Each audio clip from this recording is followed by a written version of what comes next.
我成日都講，你係而家靠大陸水頂住你全香港。即係如果你超過連任咧，我得一個原因嘅啫，就係上邊阿爺都唔知，佢唔知你下邊嗰啲情報係點，上邊都唔知。仲有就係咧冇人，結論就係冇人。即係上一次咧，阿家超哥咧佢出嚟選咧，已經係唔使跑馬仔，一條友頂起晒。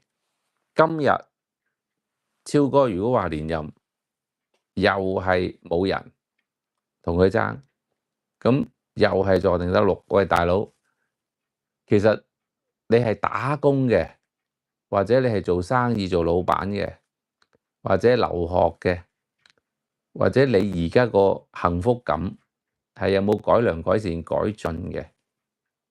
即係香港呢屆政府發生啲咩咧？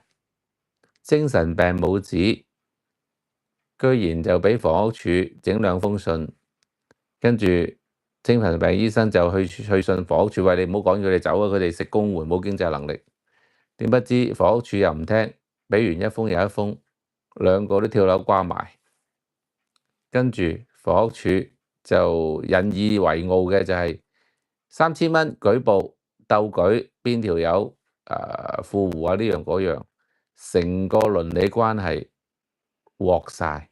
成日都講手術成功，病人死了。而家香港政府就犯咗呢個通病，成日都係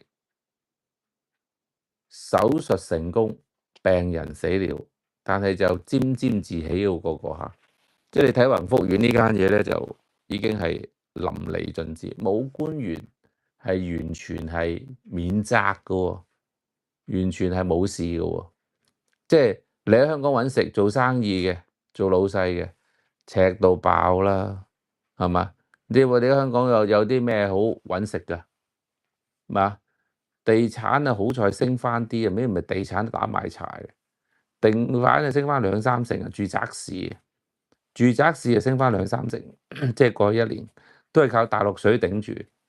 你成日都係靠嗰啲阿拉丁神燈啲擦鞋仔，周圍喺側邊日日同你講天下太平，即係好似以前嗰啲皇帝啲昏君咁咧，即係人哋有水災啊，有天災啊、人禍啊，全部唔報，全部咧就粉飾太平，全部咧就話哇喺而家咧就繁榮昌盛啊，哇喺即係全部呃晒上邊，所以即係你睇到點解會咁奇怪嘅咧？點解你稍為喂我都唔係成日喺香港，我都知道好多嘢啦。其實